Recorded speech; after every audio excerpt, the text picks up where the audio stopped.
3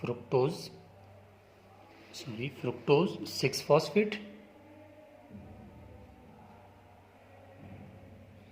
second है इरिथ्रोज 4 phosphate.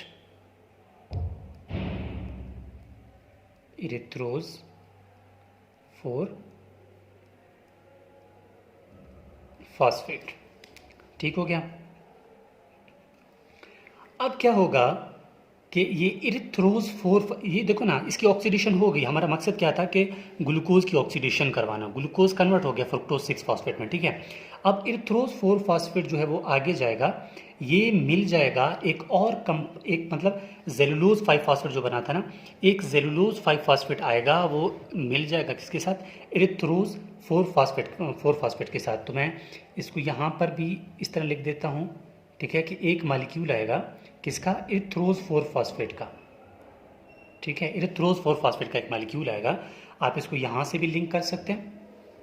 ये इरिथ्रोज 4 phosphate जो है वो इरिथ्रोज 5 सॉरी जेलुलोज 5 फॉस्फेट जो है ये आके मिल जाएगा इरिथ्रोज 4 फॉस्फेट के साथ, और ये कन्वर्ट हो जाएगा दो चीज़ों में, ठीक है। मिल गए और ये दो चीज़ों में कन्वर्ट हो जाएगा। पहले ये कन्वर्ट हो जाएगा फ्रुक्टोज सॉरी ये हाँ, ये कन्वर्ट हो जाएगा फ्रुक्टोज 6 फॉस्फेट में, ठीक है।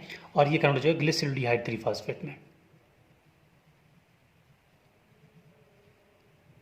ग्लिसरॉल्डिहाइड 3 फॉस्फेट में, ठीक है। और ये ग्लिसरॉल्डिहाइड 3 फॉस्फेट जो है फिर ये कन्वर्ट हो जाएगा फ्रुक्टोज 6 फॉस्फेट में, फ्रुक्टोज 6 फॉस्फेट में। यहाँ पर हेक्सोज मोनोस फॉस्फेट शंट जो है ख़त्म हो जाता है। सिंपल बात है, इसको दोबारा देखें। क्या था, ग्लूकोज 6 फास्फोग्लूकोनोलेक्टोन में कन्वर्ट हो गया, 6 फास्फोग्लूकोनोलेक्टोन कन्वर्ट हो गया 6 फास्फोग्लूकोनेट में, ये कन्वर्ट हो गया राइबोलोज 5 फास्फेट में, ठीक है। ये दोनों में ये कन्वर्ट हो गया आइसोमरेज में और एपिमरेज में, ये मैं बता दूंगा एंजाइम्स के नाम, ये यहाँ पर इस तरह, ठीक है।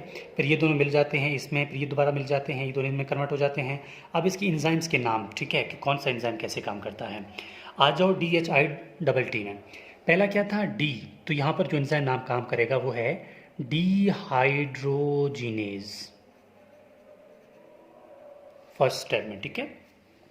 सेकंड एच है, तो यहाँ पर जो एंजाइम काम करेगा हाइड्रोलेज, ठीक है। थर्ड स्टेप में यहाँ से यानी कि 6 फास्फोग्लूकोनोलेक्टोन जो ग्लूकोनेट है, 6 फास्फोग्लूकोनेट को राइबोलोज 5 फॉस्फेट में कन्वर्ट करेगा। इस एंजाइम का नाम क्या है, डी है, तो फिर डीहाइड्रोजिनेज, ठीक है।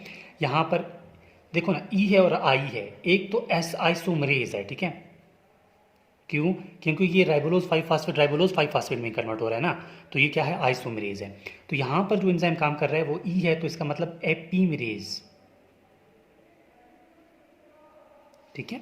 एपीमरेज एंजाइम काम करेगा। अब दोबारा टी आ रहा है, तो यहाँ पर जो एंजाइम नाम काम करेगा वो करेगा ट्रांसकीटोलेज, ट्रांसकीटोलेज।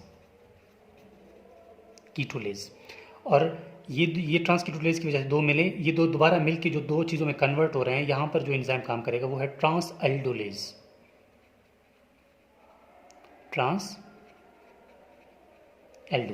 तो ये यहाँ पर क्या है, ये सारे इंजाइम्स हैं कि कौन कौन सा इंजाइम जो है वो किस तरह काम करता है, ठीक है, कौन कौन से इंजाइम किस स्टेप में काम कर रहे हैं, तो ये आपको पता चल गया।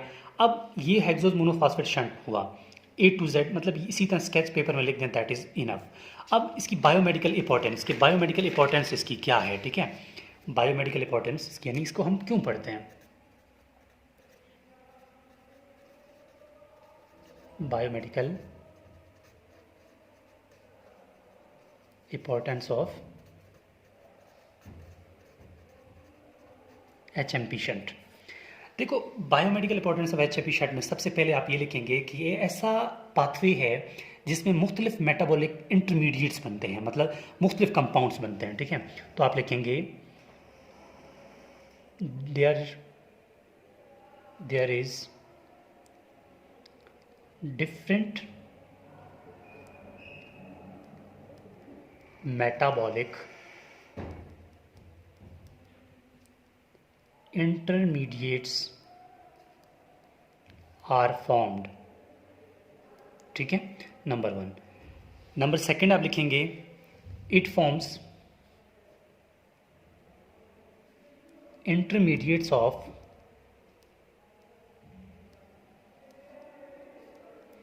glycolysis.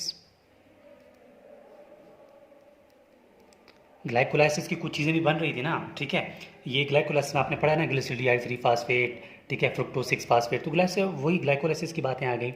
इसके अलावा इट फॉर्म्स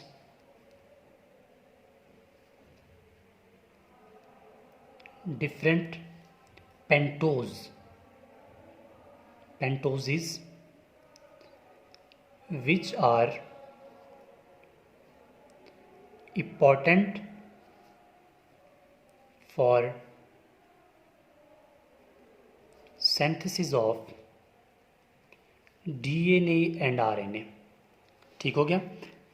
मतलब इसमें ऐसे पेंटोजेस बनते हैं, मतलब ऐसी चीज़ें बनती हैं जो कि DNA और RNA बनाने के लिए काम आते हैं. ठीक है. Secondly it forms NADPH. ठीक है, it form NADPH which are important for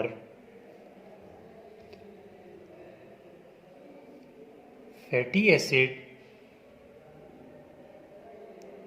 synthesis.